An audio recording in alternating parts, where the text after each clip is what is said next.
तो good evening मित्रांनो आणि मैत्रिणींनो.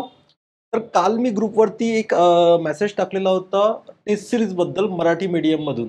मला माहिती आहे मराठी माध्यमातून खूप साऱ्या टेस्ट सीरीज अवेलेबल नाही आहेत, फार कमी असतील. तर आपणही आता मराठीमध्ये सुरू करतोय. पण त्यामध्ये काय झालं की खूप साऱ्या मुलांचे त्यामध्ये इंटरेस्ट त्यांनी दाखवले. खूप साऱ्या मुलांचे मेसेजेस आलेत की आम्हाला लावायचं आहे, आम्हाला जॉइन करायचं आहे. पण त्यांचे खूप काही प्रश्नही होते की सुरुवात कशी करायची, काय अडचणी येतील वगैरे, वगैरे. तर त्या सगळ्या त्यांनी अडचणी मला सांगितल्या, सर्व सांगितलं आणि मग ते एकेकाला ते स्पष्ट करून देणे, तसंच टेस्ट सीरीज कशाप्रकारे होईल, क्लासेस होतील की नाही होणार, फीस काय असेल, हे सगळे प्रश्न होते. टाईम टेबल काय असेल, हाही प्रश्न होता. तर हे सगळे जे प्रश्न होते, तर आता एकेकाला प्रश्न सोडवण्यापेक्षा मी म्हटलं की एक आपण व्यवस्थित क्लास घेऊया. त्या क्लासमध्ये तुम्हाला परीक्षेचं स्वरूपही समजून देतो. त्या क्लासमध्येच तुम्हाला पेपर कसा असतो, कशा प्रकारचा पेपर असतो, तेही दाखवतो. तुमचे पेपर्स कसे असतील, कुठल्या माध्यमात असतील, कशा प्रकारचे प्रश्न येतील, हेही समजावून सांगतो आणि या सगळ्या प्रोग्रामबद्दल ही माहिती देतो. म्हणून हा क्लास आपण आज घेतो आहे. तर यामध्ये आपण सुरुवातीला काय करूया, की सुरुवातीला मी तुम्हाला सर्व गोष्टी सांगेल. जे काही आज मला तुम्हाला सांगायचं आहे ते सर्व काही पेपरबद्दल. ठीक आहे. मुख्य परीक्षा जी आहे, राज्यसेवा, यू-पी-एस-सी आणि एम-पी-एस-सीची राज्यसेवा आहे. या दोन्ही परीक्षांच्या बद्दल एक तुम्हाला काही आयडियाज मला द्यायचे आहेत. त्या मी तुम्हाला देईल. ते झाल्यानंतर तुमच्या काही म्हणजे शंका असतील, तर त्या शंका तुम्ही तिथे चॅट बॉक्समध्ये विचारू शकता. ओके. आणि तिथेही नाही झालं शक्य तुम्हाला, इथे नंबरही आहे. ओके. हा नंबर तुमच्याकडे नेहमीसाठी राहू द्या. तुम्हाला कुठेही तुमच्या एक्झाममध्ये अडचण आली तर तुम्ही या नंबरवरती कॉन्टॅक्ट करू शकता. तर यामध्ये मुख्य परीक्षा मेन्स, ठीक आहे, जे मेन्सची परीक्षा आहे त्याच्याबद्दल टेस्ट सीरीज पण आपल्याला त्यासाठी सुरुवात करायची आहे.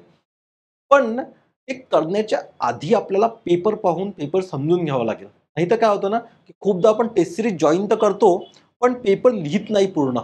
का म्हणून? कारण की हे माहिती नसते एक तर स्वतःची तयारी किती आहे किंवा कधी-कधी हे पण माहिती नसतं, की परीक्षेचं स्वरूप काय आहे.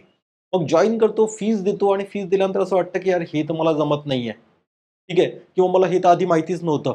तर आधी ह्या सगळ्या गोष्टी माहिती असायला पाहिजे. ओके. तर आता पाहूया आपण एकेका गोष्टीबद्दल. आधी पाहू प्रश्नपत्रिका कशी असते. जी-एसमध्ये म्हणजे आता आपला जो फोकस आहे या टेस्ट सीरीजचा हा फोकस आहे आपला जनरल स्टडीज किंवा सामान्य अध्ययन.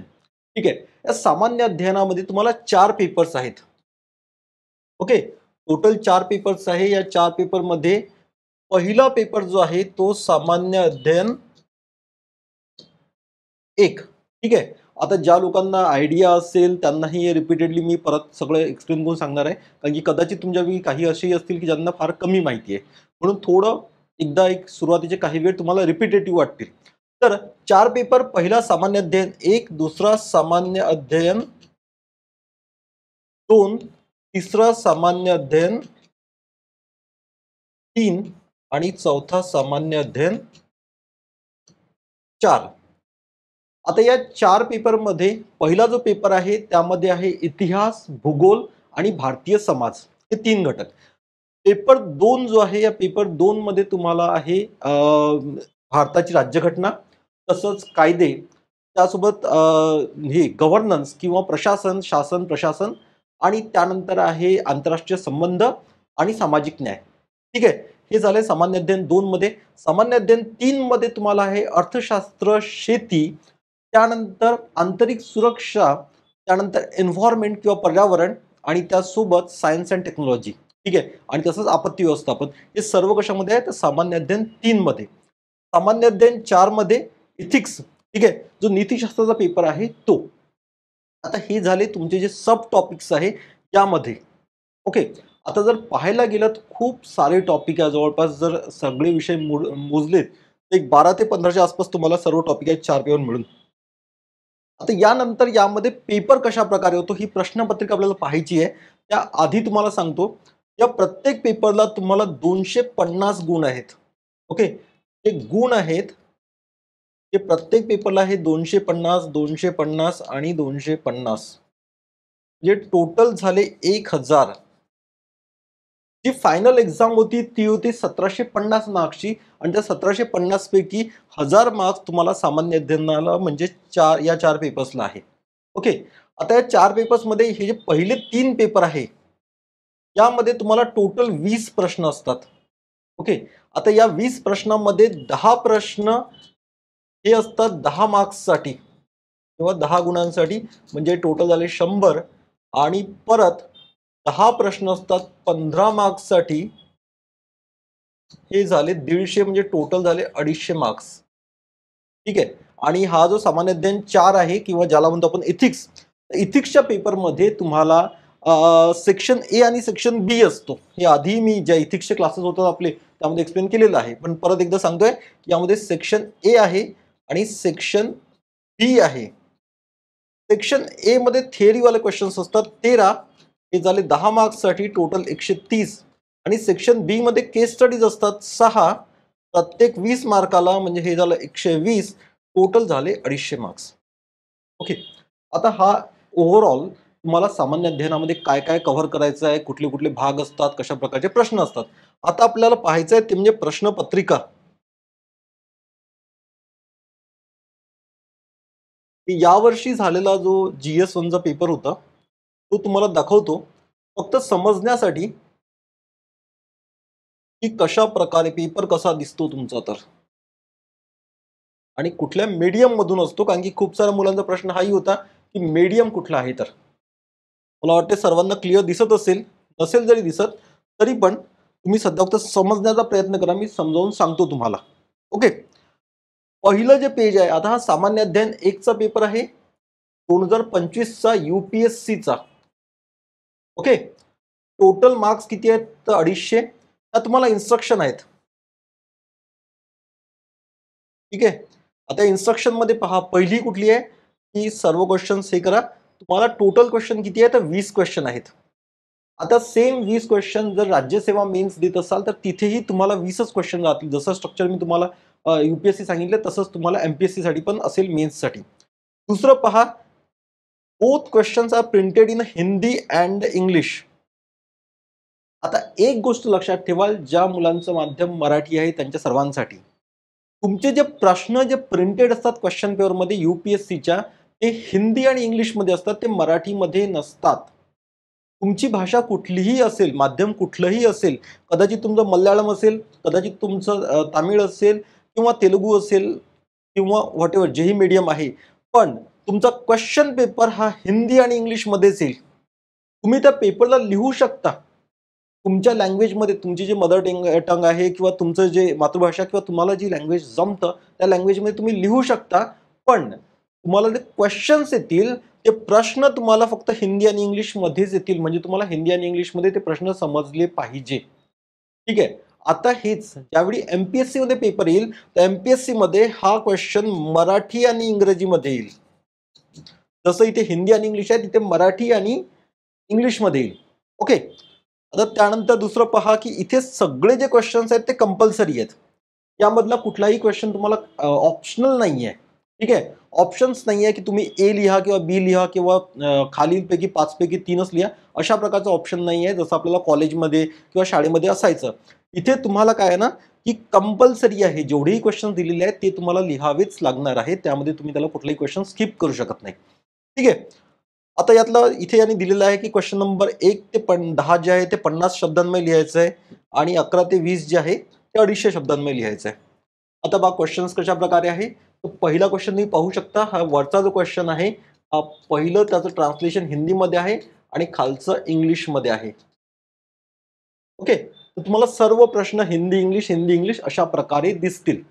आता ते परत त्यांच्यासाठी, ज्यांचं मराठी माध्यम आहे त्यांच्यासाठी, की तुम्हाला मराठीमध्ये ट्रान्सलेशन मिळणार नाही UPSC साठी. UPSC मध्ये तुमचे प्रश्न हे हिंदी किंवा इंग्लिशमध्ये असतील, ते तुम्हाला ट्रान्सलेट करून समजून घ्यावे लागतील आणि मग तुम्हाला ते मराठीत लिहावे लागतील.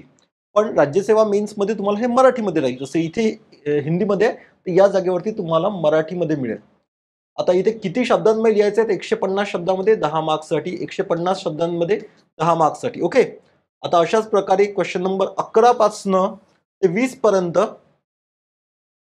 250 शब्दांमध्ये आणि 15 मार्क्ससाठी, जसं मी आधी सांगितलेलं होतं.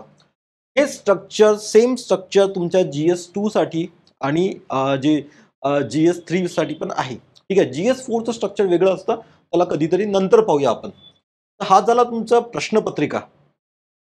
आता यानंतर एक भाग आहे तो म्हणजे प्रश्न उत्तर पत्रिका किंवा याला क्वेश्चन कम आन्सर बुकलेट म्हणतात किंवा QCA बुकलेट म्हणतात.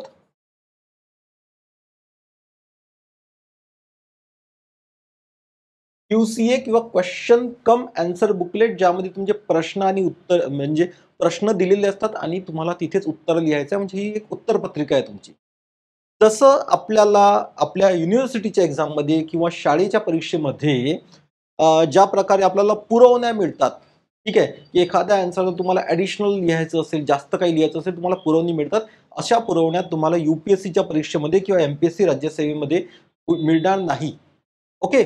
तुम्हाला जेवढं जागा दिलेली आहे तेवढ्या जागेमध्येच लिहायचं आहे. तर जागा किती असते तर तेही पाहूया. एक सॅम्पल पेपर आहे माझ्याकडे. त्या सॅम्पल पेपरवरती तुम्हाला दाखवतो.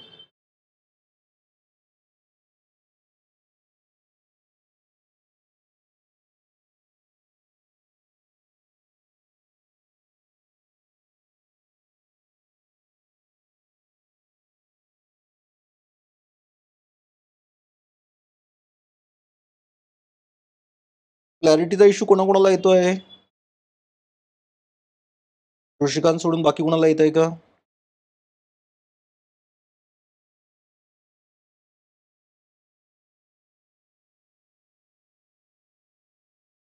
ज्यांना क्लिअर दिसत नसेल त्यांनी एकदा परत ते हे करा, परत लॉग इन करण्याचा प्रयत्न करा.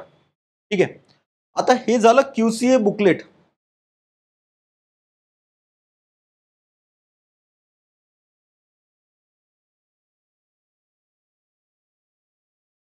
हे झालं QCA बुकलेट. आता तुम्हाला QCA बुकलेट कसं असतं ते दाखवतो मी. हे सुरुवातीचं पहिलं पेज ज्यावरती तुमचा QR कोड असतो, त्यानंतर बाकीच्या सगळ्या इन्स्ट्रक्शन्स आहेत. ओके. आता याच्या पुढे ज्यावेळी आपण जातो, तर पहा मला जे 150 मार्क्सचा जो प्रश्न आहे किंवा 10 मार्क्सचा प्रश्न आहे, याला 2 पेजेस दिलेले आहेत.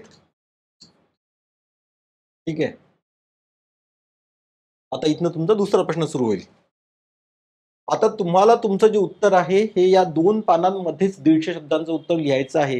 यापेक्षा जास्तही तुमच्याकडे असेल नॉलेज तरी पण त्याचा काही अर्थ नाहीये. तुम्हाला एवढ्यामध्ये त्याला कंप्लीट करायचं आहे. ओके. तर या प्रकारे तुम्हाला इथे परत इथे पहा, इथे तुम्हाला हिंदीमध्ये ट्रान्सलेशन आहे, त्यानंतर इथे इंग्लिशमध्ये ट्रान्सलेशन.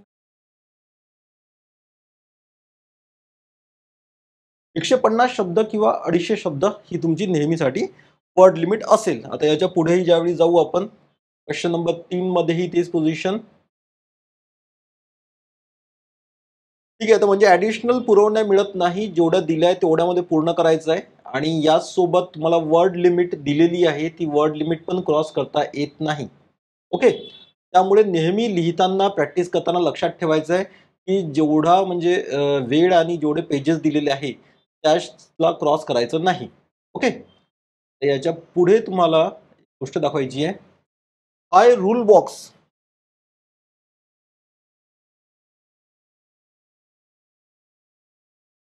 आता मी यामध्ये काही नंबर लिहिणार आहे, काही गोष्टी लिहिणार आहे. ते तुम्ही तुमच्या नोट्समध्ये नोट डाउन करून घ्या. हा बॉक्स फार महत्त्वाचा आहे तुमच्यासाठी. कशासाठी? ज्यावेळी आपण आन्सर रायटिंग लिहितो त्याचे काही रूल्स आहे. जसं आपण क्रिकेट खेळतो, तर क्रिकेटचे रूल्स असतात, की एका ओव्हरमध्ये तुम्हाला 6 बॉल्स राहतील. ठीक आहे? तर मग अशा प्रकारे तुमचे UPSC मेन्सचे किंवा MPSC मेन्सचे पण रूल्स आहेत.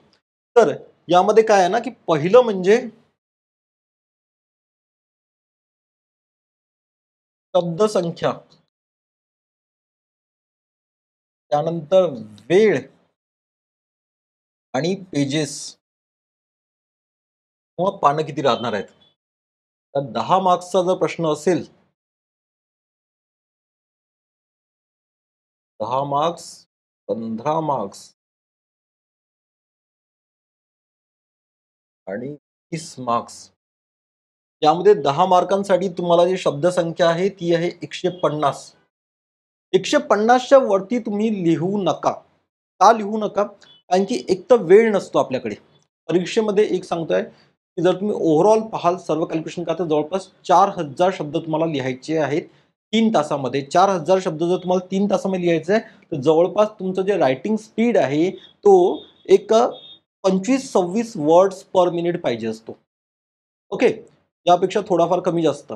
आणि हा रायटिंग स्पीड यायला सोपा नाही आहे. कारण की तुम्हाला फक्त प्रश्न लिहायचे नाहीये, तर पहिली गोष्ट म्हणजे एक तर ते प्रश्न थोडे कॉम्प्लिकेटेड असतात, थोडे क्लिष्ट असतात.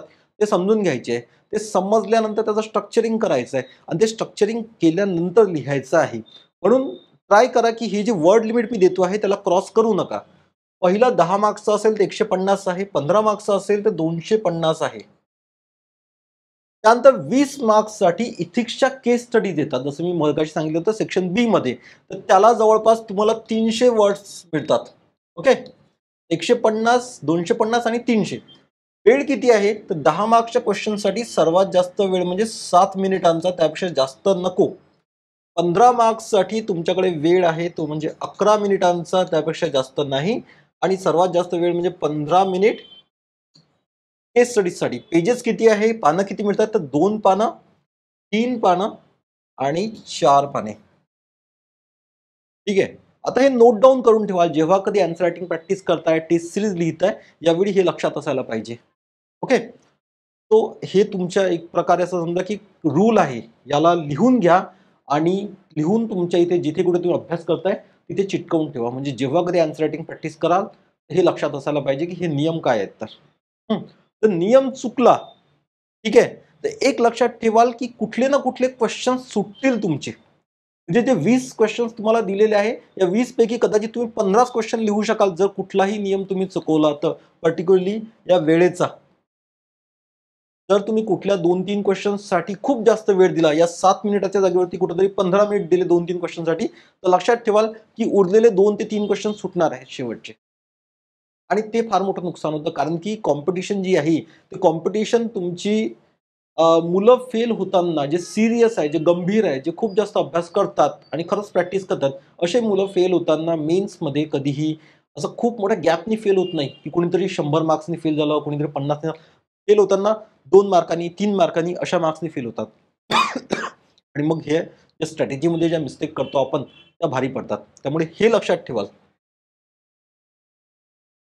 क्लिअर इथपर्यंत? काही शंका?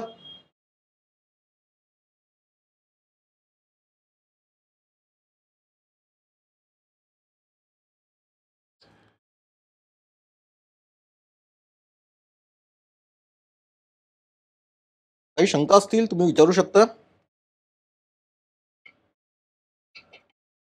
ठीक आहे, याच्या पुढे पाहूया आपण.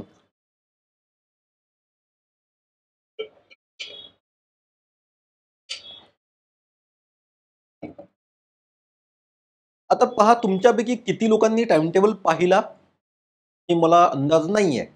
पण UPSCचा टाइम टेबल जसा असतो ते सांगतोय, आणि MPSCने आता रिसेंटली जो टाइम टेबल दिलाय, त्यामध्ये दोन्ही वर्षांचा त्यांनी मेन्सच्या मुख्य परीक्षेचा जो टाइम टेबल दिलेला आहे, यामध्ये परीक्षा कशा प्रकारे होत आहे हे पहा.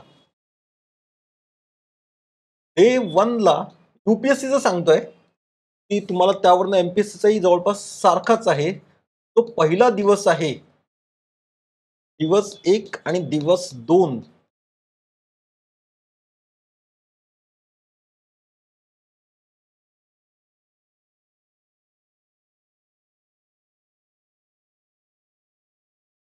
यामध्ये जो सकाळचा पिरियड टाइम असतो, म्हणजे सकाळी 9 ते 12 मध्ये,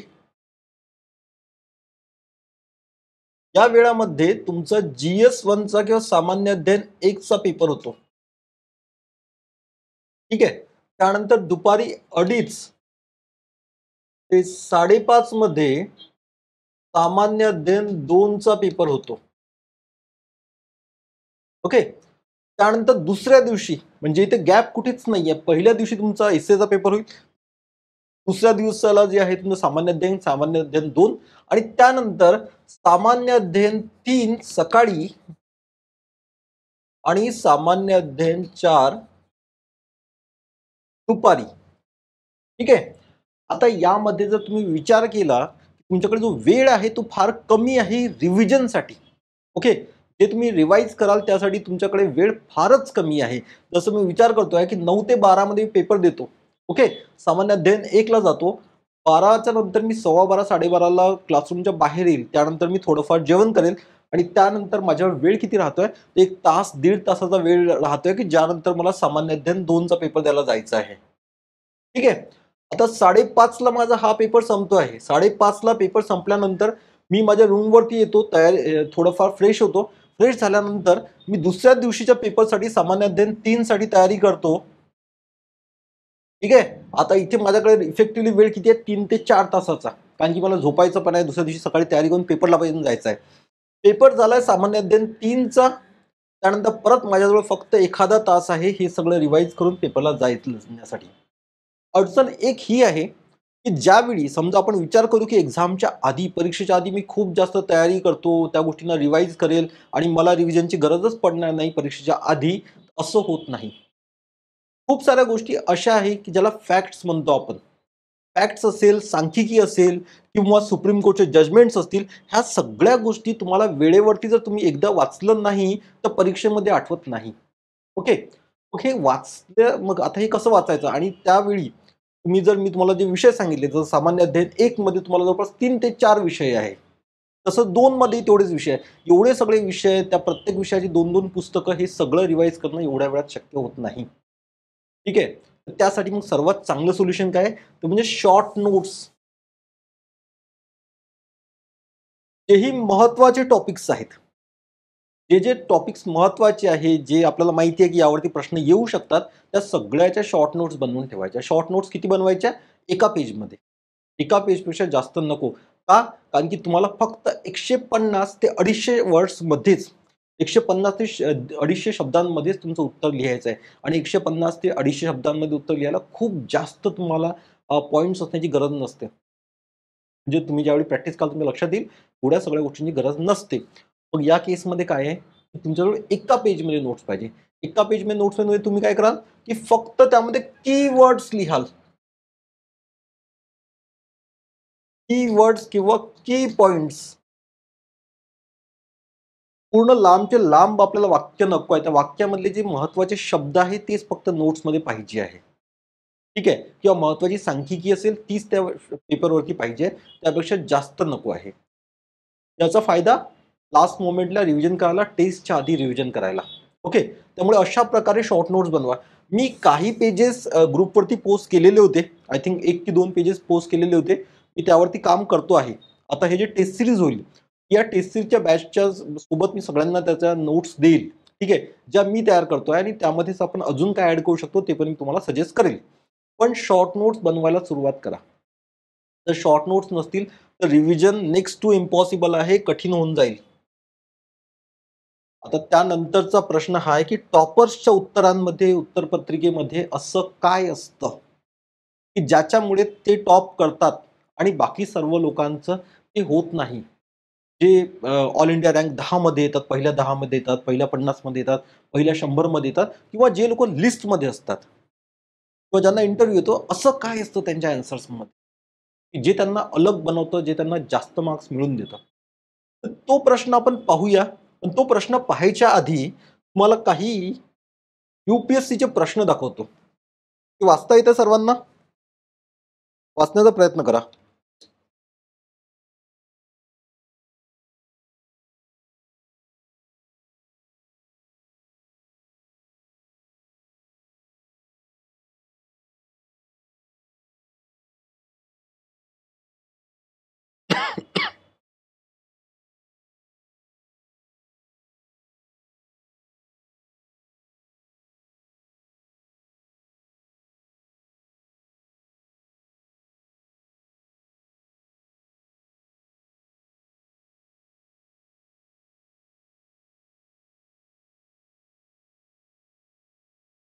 आता पहा, हे प्रश्न जे आहे हे मागील 10 वर्षात आलेले प्रश्न आहेत. तर हे तुम्हाला इंग्लिशमध्ये जसे प्रश्न आले यातलं मी ट्रान्सलेशन करून दिलं, जे मुलं राज्यसेवेची तयारी करत आहेत त्यांच्यासाठी. तर पहा, ज्यावेळी प्रश्न आपण वाचतो तुम्ही पहा तुम्हाला प्रश्न कशा प्रकारे आहे. 2016चा प्रश्न होता, हिमालयन भूस्खलनासाठी अत्यंत प्रवण आहे. कारणांवर चर्चा करा. उपशमनासाठी, मिटिगेशनसाठी योग्य उपाय सुचवा. पहिला प्रश्न, हिमालयीन प्रदेश आणि पश्चिम घाट येथील भूस्खलनाच्या कारणांमधील फरक स्पष्ट करा. 2021चा प्रश्न आहे हा. 2016चा प्रश्न होता. आणि पश्चिम घाटापेक्षा हिमालयात भूस्खलन अधिक वारंवार होण्यामागची कारणे सांगा.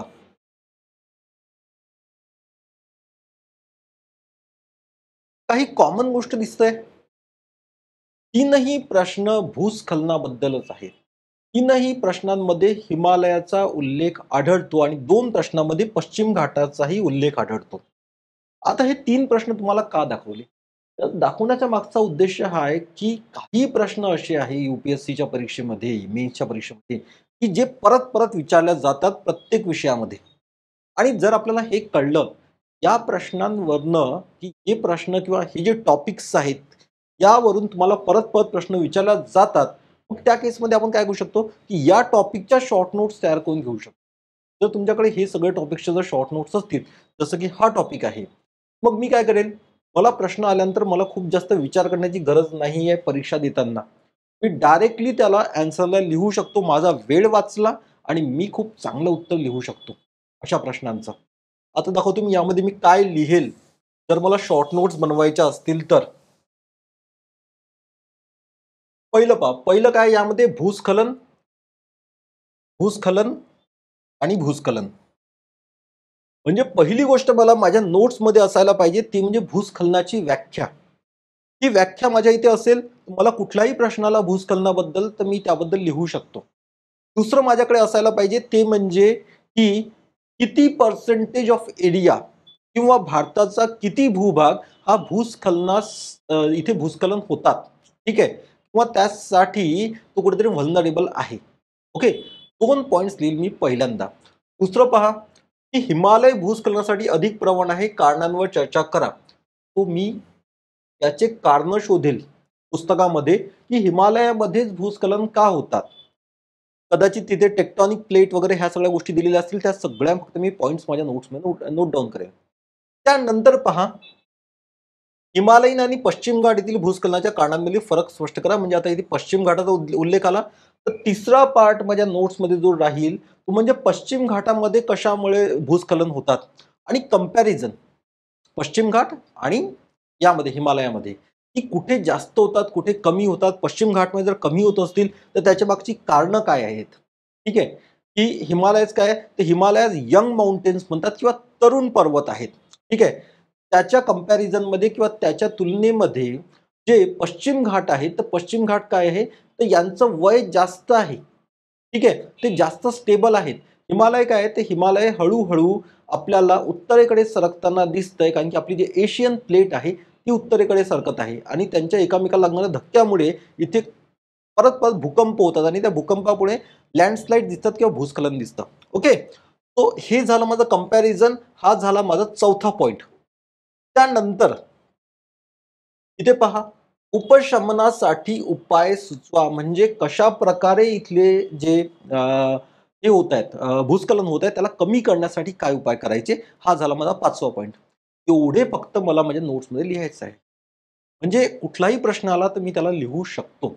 आता पहा त्यानंतरचा एक प्रश्न दाखवतो. म्हणजे टॉपर्स नोट्स कशा बनवत असतील? तर टॉपर्स नोट्स डायरेक्टली अशा प्रकारे बनवतात, की जिथनं तुम्हाला कीवर्ड्स आहेत, ते कीवर्ड्स महत्त्वाचे शब्द आहेत आणि तेवढ्या महत्त्वाचे शब्द तुम्ही तयार करून तुम्ही इझिली तुमचा ॲन्सर लिहू शकता. कुठलंही म्हणजे जर रिपीटेड टॉपिक्स आहेत तिथनं येत असेल तर. आणि या 20 पैकी जवळपास 12 ते 13 क्वेशन्स तुम्ही अशा प्रकारे सॉल्व्ह करू शकता.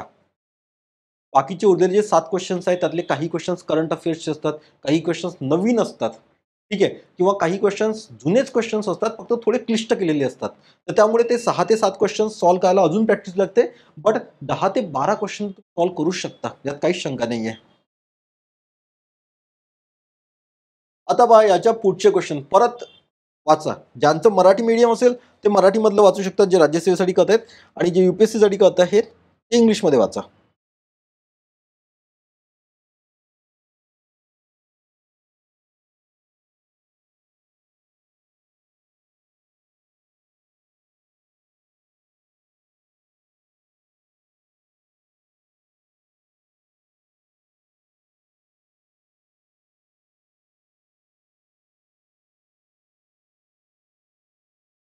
ठीक आहे. प्रश्न कळला? आता बघा प्रश्न काय विचारलेला आहे.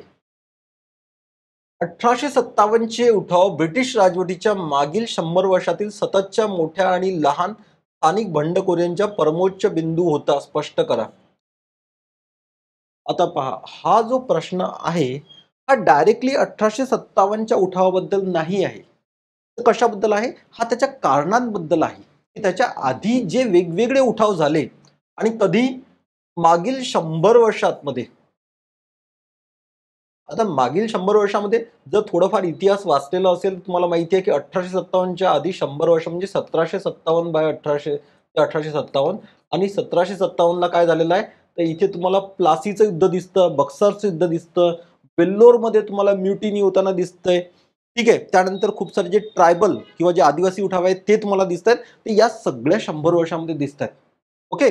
आणि त्याचाच परिणाम काय होता, की त्याचा परिणाम नंतर तुम्हाला दिसतंय, की याचा बंडखोरी हे जे छोट्या-मोठ्या बंडखोरी झाल्या स्थानिक, याचाच परमोच्च बिंदू होता तो म्हणजे 1857चा उठाव. म्हणजे प्रश्न 1857च्या उठावाबद्दल डायरेक्टली नव्हता, तर त्याच्या आधीच्या उठावांबद्दल तो होता आणि त्याचा परिणाम म्हणून 1857चा उठाव झाला. हे या प्रश्नाची डिमांड होती. दुसरा प्रश्न पहा. 1857चा उठाव ब्रिटिशांच्या वसाहती धोरणांमध्ये महत्वाचा वळणबिंदू कसा ठरतो? हे स्पष्ट करा. आता पहा परत प्रश्न 1857 बद्दल आहे, पण तो म्हणतोय की तो वळणबिंदू कसा ठरतो किंवा इंग्लिशमध्ये त्याला शब्द आहे की कशा प्रकारे हा वॉटरशेड मोमेंट आहे. याचा अर्थ हा आहे की 1857चा उठाव झाल्यानंतर ब्रिटिशांना कळलं की कुठेतरी चुका होत आहेत. कुठेतरी आपल्या ज्या पॉलिसीज आहेत त्या आपल्याला सुधारण्याची गरज आहे. कुठेतरी त्यामध्ये चेंजेस करण्याची गरज आहे आणि त्यांच्या ज्या पॉलिसीज होत्या किंवा त्यांनी काय-काय ज्या काही गोष्टी केलेल्या होत्या त्यामध्ये त्यांनी बदल घडवून आणला. जसं की त्यांनी तिथे त्यांची जी मिलिटरी होती त्या मिलिटरीमध्ये बदल घडवला. त्यानंतर त्यांनी जो न्यायव्यवस्था होती त्यामध्ये बदल घडवला. त्यानंतर कंपनीचा जो रूल होता, जो कंपनीच्या हातामध्ये जी सत्ता होती ती काढून घेण्यात आली आणि डायरेक्टली जे तिथचं गव्हर्नमेंट होतं, ब्रिटिश गव्हर्नमेंट होतं, त्यांनी तिथे सत्ता त्यांच्या हाती घेतली. त्यानंतर तुम्हाला दिसतं की गव्हर्नर जनरलचं नाव चेंज झालं आणि गव्हर्नर जनरल प्लस त्याला व्हाईसरॉय ही म्हणण्यात आलं. ठीक आहे. हे कुठे झालं? हे सगळं झालं 1857च्या उठावानंतर. ओके. आता पहा, हे 2 प्रश्न तुम्हाला मी का दाखवले? कारण की ज्यावेळी आपण प्रश्न फक्त वरवरती वाचतो, त्यावेळी आपल्याला त्या प्रश्नाची डिमांड काय आहे ते कळत नाही आणि आपल्याला जे डोक्यात दिसतं, ते आपण त्या कमी वेळेमध्ये लिहून टाकतो आणि मोकळं होतो. हं. आणि याच्यामुळे मार्क्स मिळत नाही. पण टॉपर्स काय करतात? जे तुम्हाला मगाशी जो प्रश्न होता आपला, की टॉपर्सला का मार्क्स मिळतात? तर प्रश्नाचं उत्तर हे आहे, की टॉपर्स त्या प्रश्नाला समजून घेतात आणि त्याने समजून घेतल्यानंतर जे एक्झॅक्टली जी डिमांड आहे क्वेश्चनची ती ते पूर्ण करतात. ना की त्यांच्या मनात जे येईल ते लिहितात. जर मला 1857च्या उठावावरती लिहायचं असेल, तर मला कदाचित 20-30 पेजेसवरतीही मी लिहू शकतो. कारण की लिहायला भरपूर काही आहे. त्यामध्ये त्यांच्या इतिहासकारांनी काय म्हटलं वगैरे, वगैरे खूप काही लिहू शकतो. पण प्रश्नाची ती डिमांड नसते. प्रश्नाची डिमांड तुम्हाला फार स्पेसिफिक आहे. फार तुम्हाला एकदम एक्झॅक्टली विचारलं जातं, की हा असं-असं तुम्हाला विचारलेलं आहे आणि त्याबद्दलच तुम्हाला लिहायचं आहे. आपल्या मनात काय येतंय, आपल्याला काय त्यातनं कळतंय, तशा प्रकारे नाही लिहायचं आहे. क्वेश्चनची डिमांड समजून त्यानुसार लिहायचं असतं. ठीक आहे. त्यानंतर अजून एक प्रश्न आहे. यालाही वाचण्याचा प्रयत्न करा लवकरात लवकर. आपण यावरतीही चर्चा करूया.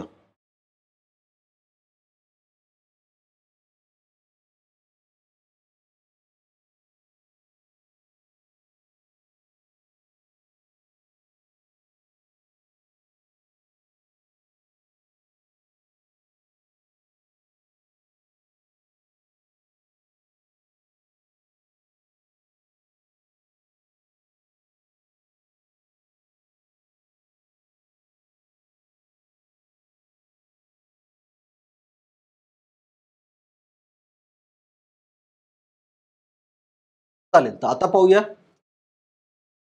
हाही प्रश्न तुम्हाला परत-परत विचारला जातो. फक्त समजून घ्या, की कशाप्रकारे काही महत्त्वाचे टॉपिक्स आहेत, जिथून तुम्हाला प्रश्न विचारला जातो. भारतीय धर्मनिरपेक्षतेची संकल्पना पाश्चिमात्य मॉडेलपेक्षा कशी वेगळी आहे? तो प्रश्न आहे धर्मनिरपेक्षता किंवा सेक्युलरिझम बद्दल आणि कंपॅरिझन विचारलेलं आहे Indian secularism versus the western model of secularism किंवा भारतीय आणि पाश्चिमात्य धर्मनिरपेक्षता यामध्ये कंपॅरिझन विचारलेलं आहे. दुसरा प्रश्न पहा. हा प्रश्न होता 2018चा. त्याआधी 2014ला प्रश्न विचारलेला आहे. या प्रश्नामध्ये पहा धर्मनिरपेक्षतेबाबत भारतातील चर्चांमध्ये आणि पाश्चिमात्य चर्चांमध्ये काय फरक आहे? म्हणजे भारतामध्ये कुठल्या प्रकारचा धर्मनिरपेक्षता आहे आणि पाश्चिमात्य जो भाग आहे त्यामध्ये काय आहे? त्यानंतर भारतीय संविधानाच्या धर्मनिरपेक्षतेच्या दृष्टिकोनातून फ्रान्स काय शिकू शकते? फ्रान्स कुठे आहे? तर फ्रान्स आहे पश्चिमला. म्हणजे फ्रान्स काय झाला? एक पाश्चिमात्य देश झाला. ठीक आहे. आणि फ्रान्स तिथनं काय शिकू शकतो याचा अर्थ तुम्हाला परत भारतीय पाश्चिमात्य कशा प्रकारे बरोबर आहे किंवा कशा प्रकारे यापेक्षा बेटर आहे पाश्चिमात्य धर्मनिरपेक्षतेपेक्षा, हेच तुम्हाला इथे एक्सप्लेन करून सांगायचं आहे. ओके. म्हणजे प्रश्न काय आहेत? प्रश्न परत परत त्याच विषयावरती तुम्हाला विचारले जात आहे. तुम्ही ते टॉपिक्स तयार करा आणि ते टॉपिक्स तयार केल्यानंतर मग बाकी टॉपिक्सवरती आपल्याला जायला पाहिजे. ते अशा प्रकारे तुम्हाला तयारी करायची आहे. आता यामध्ये तुम्हाला थोडीशी आयडिया देऊन देतो मी. भारतीय आणि पाश्चिमात्य जे धर्मनिरपेक्षता आहे याबद्दल. पहिली गोष्ट म्हणजे धर्मनिरपेक्षता म्हणजे काय आहे? तर धर्मनिरपेक्षता म्हणजे की जे राज्य असतं, राज्य म्हणजे कुठलंही जे स्टेट आहे किंवा राज्य आहे किंवा कुठलंही गव्हर्नमेंट आहे, तर त्याला स्वतःचा असा धर्म नसावा किंवा कुठलाही राष्ट्रीय धर्म नसावा. ओके. याचा अर्थ काय आहे? याचा अर्थ असा आहे की यामध्ये त्या राज्याचा किंवा त्या स्टेटचा रिलिजन नसावा. याचा अर्थ काय? की रिलिजन आणि स्टेट हे सेपरेट असायला पाहिजे. राज्य आणि धर्म हे वेगवेगळे असायला पाहिजे. आपण काही देश पाहतो की त्या देशामध्ये पर्टिक्युलर जर आपण आपल्या शेजारी देशच पाहतोय, मग तिथे काय आहे की तिथे एका पर्टिक्युलर याला म्हणजे धर्माला त्यांनी त्यांचा राष्ट्रीय धर्म मानलेला आहे. त्यानुसारच राज्यही चालतं. ठीक आहे. तर आपल्या इथे तसं होत नाही. ओके. याला म्हणतात धर्मनिरपेक्षता. आपल्या इथे कुणावरतीही अन्याय होत नाही त्याच्या धर्मानुसार. ओके. तर याला म्हणतात धर्मनिरपेक्षता. आता इंडियन मॉडेल आणि वेस्टर्न मॉडेलमध्ये डिफरन्स काय? तर इंडियन मॉडेल हे सकारात्मक आहे. ठीक आहे. आणि हे जे वेस्टर्न मॉडेल आहे हे नकारात्मक आहे. याला पुढे अजून जास्त डिटेलमध्ये पाहायचं आपण ज्यावेळी क्लासेस घेऊ ना, त्यावेळी अजून डिटेलमध्ये पाहूया, कारण की यातला प्रत्येक मुद्दा जो आहे तो हा तुमचा प्रश्न असू शकतो. ठीक आहे. तर हे झालं कशा प्रकारचे प्रश्न येतात. आता होतं टॉपर्सच्या कॉपीजमध्ये. आपण परत एकदा जाऊया तिथे. तो जे प्रश्न राहिलेला आहे की टॉपर्सच्या उत्तरामध्ये असं काय असतं किंवा असे काय तुम्ही पॉइंट्स लिहायला पाहिजे की ज्याच्यामुळे तुम्हाला मार्क्स मिळतात. तर पहा, यामध्ये पहिली गोष्ट म्हणजे जो तुमच्या प्रश्नाची जी डिमांड आहे ते बरोबर तेवढंच लिहितात आणि त्याला फुलफिल करतात. त्याचे सगळे जे डायमेन्शन्स आहेत त्या प्रश्नाचे ते कव्हर करतात. दुसरं गोष्ट, उत्तरे लिहिताना मुद्देसूद लिहितात. मुद्देसूद लिहितात याचा अर्थ एक्झॅक्टली जे विचारलं आहे ते लिहिणे. ठीक आहे. तिसरा मुद्दा म्हणजे नीटनेटकेपणा. तुमचं जे प्रेझेंटेशन आहे, उत्तराचं जे प्रेझेंटेशन आहे किंवा उत्तर ज्या प्रकारे ते लिहितात, तर त्यामध्ये नीटनेटकेपणा असतो. नीटनेटकेपणा कसा येईल? हेडिंग्स लिहिणे, प्रॉपर हेडिंग्स देणे, सब हेडिंग्स देणे हे महत्त्वाचं आहे. त्यानंतर व्यवस्थित डायग्राम्स काढणे. प्रत्येक आन्सरमध्ये तुम्ही डायग्राम काढू शकता, मॅप्स काढू, नकाशे काढू शकता. नकाशानंतर तुम्ही अंडरलाईन करणे, अधोरेखित करणे महत्त्वाच्या बाबींना. ठीक आहे. याच्यामुळे काय होतंय, की याच्यामुळे तुमचं उत्तर दिसायला अजून अट्रॅक्टिव्ह दिसतं. ज्या महत्त्वाच्या गोष्टी आहेत तुम्ही लिहिल्या, नाही लिहिलं हे लक्षात येतं. ओके. त्यानंतर यांच्या अँसरला व्यवस्थित स्ट्रक्चर असतं किंवा एक प्रकारचं स्वरूप असतं. तर ते स्ट्रक्चर कुठलं आहे? त्याला IBC म्हणतात. इंट्रो, मेन बॉडी आणि कन्क्लुजन. ओके. म्हणजे प्रस्तावना राहील, मुख्य भाग राहील उत्तराचा आणि शेवटी त्याला कन्क्लूड पण करतात, कन्क्लुजन पण करतात. आता यामध्ये कशा प्रकारे? तर समजा की तुम्हाला 150 शब्दामध्ये उत्तर लिहायचं आहे, तर इथे इंट्रोडक्शन राहील 20 ते 25 शब्दामध्ये, त्यापेक्षा जास्त नको. आणि कन्क्लुजन राहील 20 ते 25 शब्दामध्ये, त्यापेक्षा जास्त नको. आणि बाकी जो भाग आहे जवळपास 100 ते 110 शब्दांचा हा मेन बॉडी राहील. मेन बॉडीला मुख्य जागा दिली जाते. नाही तर खूप साऱ्या मुलांच्या बाबतीत असं होतं की त्यांचं पूर्ण एका पेजवरती फक्त इंट्रोडक्शनच लिहिलं जातं आणि एका पेजवरती जर तुम्ही फक्त इंट्रोडक्शन लिहित असाल तर मुख्य जो भाग आहे तो तुम्ही लिहूच शकणार नाही. ओके. तर त्यामुळे हे IBC वाला स्ट्रक्चर फॉलो करा, त्याने तुम्हाला हेल्प होते. इंट्रोडक्शन आणि कन्क्लुजन ट्राय करा 1 किंवा 2 सेंटेन्सपेक्षा, 1 किंवा 2 वाक्यांपेक्षा जास्त नसावं. अशा प्रकारे स्ट्रक्चरिंग कराल अजून मार्क्स मिळतात. त्यानंतर महत्त्वाचा भाग तो म्हणजे प्रश्नाचा संदर्भ समजून घेणे, की हा एखादा प्रश्न असेल तो कुठल्या संदर्भात विचारला असेल. जसं तो फ्रान्सवाला प्रश्न होता, तो फ्रान्सवाला प्रश्नाचा संदर्भ काय होता, तो करंट अफेअर्सच्या संबंधित होता. त्यावेळी फ्रान्समध्ये खूप साऱ्या अशा घटना घडत होत्या, की ज्याबद्दल डिस्कशन केलं जायचं न्यूजपेपरमध्ये, वर्तमानपत्रांमध्ये आणि तिथनं तो प्रश्न आलेला होता. अशा प्रकारचा जर संदर्भ माहिती असेल, तर अशा प्रकारचे संदर्भ तुम्ही तुमच्या उत्तरामध्ये लिहू शकता आणि तुमचं उत्तर लिहिताना तुम्ही त्याला अजूनही चांगलं लिहू शकता. ओके. तर हा एक भाग झाला. त्यानंतर महत्त्वाचा भाग तो म्हणजे इंट्रोडक्शन आणि कन्क्लुजनचा. तुमच्या उत्तरामध्ये इंट्रोडक्शन, कन्क्लुजन फार मुद्देसूद असायला पाहिजे, फार छान असायला पाहिजे. हे सगळ्या गोष्टी जर तुमच्या उत्तरामध्ये असतील, तर तुम्हाला कुणीही थांबवू शकत नाही चांगले मार्क्स मिळवण्यापासून. ओके. एक 2 बाबी अजून आहेत त्यामध्ये. एक आहे हस्ताक्षर. तुमचं हँडरायटिंग चांगलं असायला पाहिजे. किती चांगलं असायला पाहिजे? तर आपल्याला खूप जास्त म्हणजे एकदम ते कॅलिग्राफिक हँडरायटिंग असतं, त्या प्रकारचं नको आहे. पण ते वाचता येण्यात म्हणजे वाचन योग्य असावं, ते वाचनीय असावं. कुणालाही तुमचा जो पेपर दिलेला असेल, तर त्याला वाचता आला पाहिजे. एवढं जर तुमचं हँडरायटिंग व्यवस्थित असेल, तर ते भरपूर झालं. दुसरा भाग झाला तो म्हणजे भाषेचा. ठीक आहे. भाषेवरती तुम्हाला प्रभुत्व असायलाच पाहिजे. तुम्ही जर इंग्रजीत लिहीत असाल तरी पण आणि मराठीत लिहीत असाल तरी पण. त्यामध्ये ग्रामरमध्ये किंवा व्याकरणामध्ये चुका नसाव्या. जर तशा प्रकारच्या चुका करत असाल, त्यावरती लवकरात लवकर काम करा आणि त्या चुका कमी करण्याचा प्रयत्न करा. कारण की ज्यावेळी आपण एवढी मोठी एक्झाम देत असतो आणि ते एक्झाम देताना जर आपल्या एवढ्या प्रेशरमध्ये लिहायचं आहे, तर तिथे आपल्या चुका होतील, तर आपल्याला त्याचे नियम माहिती नाहीये.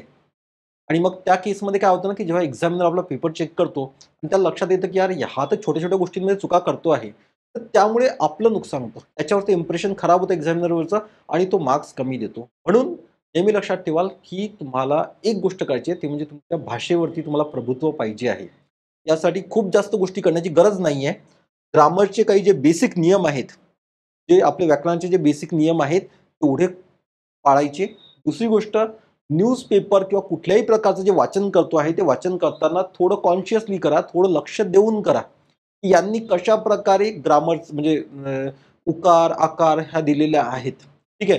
की ज्यामुळे आपल्या चुका कमी होतील. ठीक आहे? आता हे झालं हा प्रश्न. आता यानंतर टेस्ट सीरीज आणि क्लासेसबद्दल. तर टेस्ट सीरीज आणि क्लासेसमध्ये तुम्हाला मी फक्त टेस्ट सीरीज नाही घेत आहे आपण, तर टेस्ट सीरीज प्लस क्लासेस दोन्ही गोष्टी होत आहेत. का क्लासेस घ्यायचे आहेत?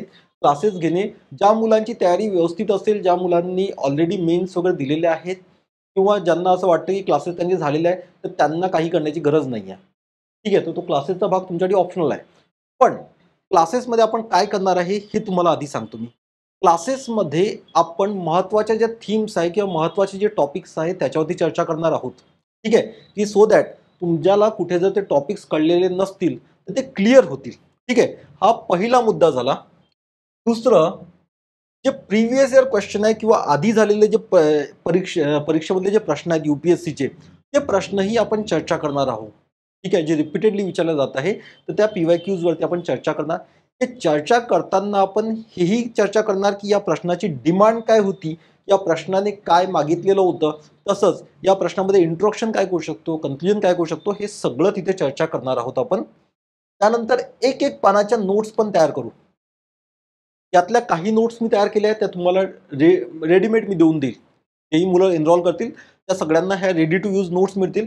यासोबत जर ॲडिशनल काही वाटलं, तर तेही तुम्हाला मिळेल. त्यानंतर उत्तर लेखनाची काही तंत्र आहेत. खूप साऱ्या मुलांना भीती वाटते, की मराठीमध्ये पेपर लिहिताना कदाचित आपल्याला मार्क्स तेवढे मिळणार नाही किंवा आपल्या लिहिण्याचा वेग तेवढा नसतो, जेवढा जे मुलं इंग्रजी माध्यमातून लिहितात. तर असं काही नाही आहे. काही टेक्निक्स आहे, काही तंत्र आहेत, ते आपण शिकलो, की आपणही आपल्या ॲन्सर रायटिंगचा स्पीड वाढवू शकतो. आपलंही प्रेझेंटेशन तेवढंच चांगलं होतं. तर ते जे तंत्र आहेत, तेही आपण चर्चा करू आणि लाईव्ह उत्तरलेखन करायचं आहे, लाईव्ह ॲन्सर रायटिंग करायचं आहे. म्हणजे हे सगळं झाल्यानंतर काही प्रश्न रोज आपल्याला क्लासमध्येच लिहायचे. ठीक आहे. याच्यामुळे काय होईल, की तुम्हाला प्रॅक्टिस होईल. नाहीतर काय होतं, की आपण जेव्हा डायरेक्टली एक फुल लेंथ टेस्ट लिहायला जातो, 20 क्वेश्चनची 20 प्रश्नांची टेस्ट लिहायला जातो. 2-3 प्रश्न लिहिल्यानंतरच पुढे आपण लिहूच शकत नाही. कारण की तयारी नसते. डेली इथे 1-2 प्रश्न लिहून आपण ती तयारी करूया आणि ती तयारी केल्यानंतर मग तुम्हाला हे लिहायला सोपं जाईल. ओके. तर हे झालं क्लासेसबद्दल. दुसरा भाग म्हणजे की क्लासेस किती तर टोटल 50 पेक्षा जास्त क्लासेस आपल्याला घ्यायचे आहे पुढील 3 महिन्यामध्ये. ठीक आहे. तर 3 महिन्याच्या ड्युरेशन मध्ये 50 पेक्षा जास्त क्लासेस, त्यानंतर टोटल 12 सेक्शनल टेस्ट. ठीक आहे. 12 सेक्शनल टेस्ट म्हणजे GS1 च्या 3 सेक्शनल टेस्ट, GS2 च्या 3 सेक्शनल टेस्ट, GS3 च्या 3 आणि GS4 च्याही 3 सेक्शनल टेस्ट. अशा प्रकारे टोटल आपल्याला किती, तर प्रत्येक पेपरच्या 3 ते टोटल 12 सेक्शनल टेस्ट घ्यायचे आहेत आणि सेक्शनल टेस्ट सोबत आपल्याला 12 मॉक टेस्ट घ्यायचे आहेत. म्हणजे GS1 च्या 3 मॉक टेस्ट होतील, GS2 च्या 3 मॉक टेस्ट होतील. अशा प्रकारे म्हणजे की एवढ्या 24 टेस्ट लिहिल्यानंतर तुमची तयारी एकदम परफेक्ट होऊन जाईल. तुम्हाला कुठलाही प्रश्न आल्यानंतर तुम्ही फार सोप्या पद्धतीने त्याला लिहू शकाल. ओके. तर एक क्लासेस आणि टेस्ट हे सगळं अशा प्रकारे. यानंतर काही महत्वाच्या तारखा तुम्हाला सांगतो. वेळापत्रक तुम्हाला उद्या मिळेल. कशा प्रकारे कधीपासून स्टार्ट, काय सगळ्या गोष्टी ज्या आहेत की कधीपर्यंत हे चालेल वगैरे वगैरे, तर हे उद्यापासून होईल. पहिला क्लास 3 नोव्हेंबरला होईल सुरुवात. पहिली टेस्ट 7 नोव्हेंबरला आहे आणि पहिल्या टेस्टचा विषय कुठला आहे, तर भारतीय समाज GS1. ओके. तर GS1 मध्ये भारतीय समाज, आता पहिली जे 3 तारखेपासून जे क्लासेस होतील, तर त्या पहिल्या 4 क्लासेसमध्ये आपण भारतीय समाजाचे जे प्रश्न आहेत किंवा त्यामधले जे कन्सेप्ट आहे त्याबद्दल चर्चा करणार आहोत. ओके. आणि वेळापत्रक किंवा जे डिटेलमध्ये जो टाइम टेबल आहे टेस्ट सिरीजचा, तो तुम्हाला उद्या ग्रुपवरती येईल. त्यानंतर तुम्हाला ॲडमिशनची लिंक वगैरे सगळ्या गोष्टी तिथे मिळतील. आता याला सोडून तुम्हाला काही प्रश्न असतील तुम्ही ते विचारू शकता. मी ते सोडवण्याचा प्रयत्न करतो.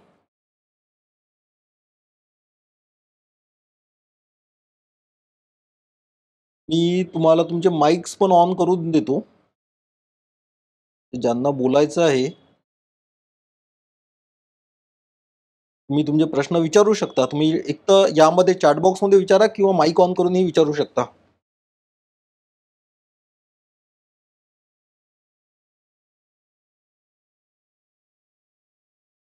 येस वैष्णवी.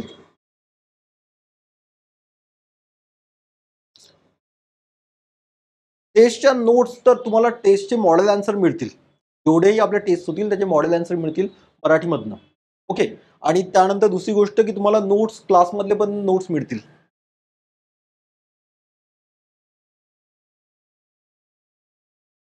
तनुजा, हे कोर्स पेड आहे, फ्री नाही आहे. टेस्ट सिरीज आणि जे क्लासेस आहे दोन्ही याचे पेड आहे. ते उद्याला तुम्हाला क्लास यामध्ये मी पूर्ण ग्रुपवरती पोस्ट करतो. ठीक आहे. अजून कोणाची काही शंका असतील तुम्ही विचारू शकता. टेस्ट सिरीज आणि क्लासेस सोडूनही प्रश्न असतील. इथिक्सचे लेक्चर कधी सुरू होतील, तर एकदा यांचं 9 नोव्हेंबरला प्रिलिम्स होऊन जाऊ द्या. प्रिलिम्स झाल्यानंतर आपण इथिक्सचे लेक्चर परत सुरू करूया. कारण की खूप साऱ्या मुलांचं ते असं होतं की लाईव्ह लेक्चर ते जॉईन करू शकत नव्हते एक्झाममुळे आणि एक्झाम पोस्टपोन झाली. तर आता 9 नोव्हेंबरला परत ते सुरू होईल. ठीक आहे. याला सोडून अजून काय प्रश्न आहेत? प्रशांत, हो, याचं फ्री, हे फी आहे याची. ओके. याची फीज राहील, हा पेड प्रोग्राम आहे. मी फीज पण खूप जास्त राहणार नाही. आणि खूप साऱ्या क्लासेसची फीज असं खूप जास्त असते तर असं नाहीये. कमीत कमी फीजमध्ये राहील. ते सगळे डिटेल्स मी उद्याला पोस्ट करेल.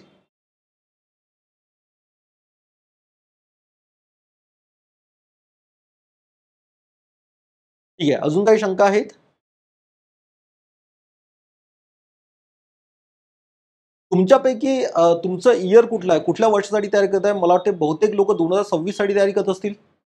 कुणी जर तुमचं इयर एकदा पोस्ट करून द्या यावरती चॅटमध्ये. कुठल्या वर्षासाठी तयारी करताय? 2026, 27 किंवा अजून कुठलं वर्ष?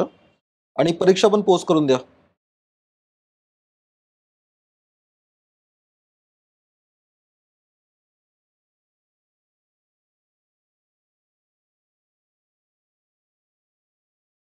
28. ओके. 27. ठीक आहे. 26. ठीक आहे. चालेल. म्हणजे बहुतेक लोकं 2026 साठी आहेत. 26 किंवा 27 साठी आहेत.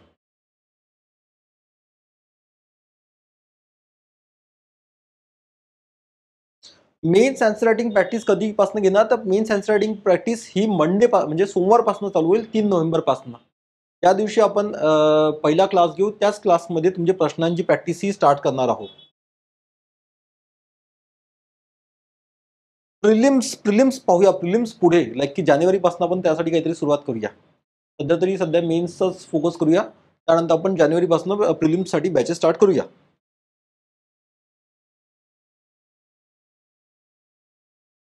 चालेल, तर आता लेक्चर इथे थांबूया.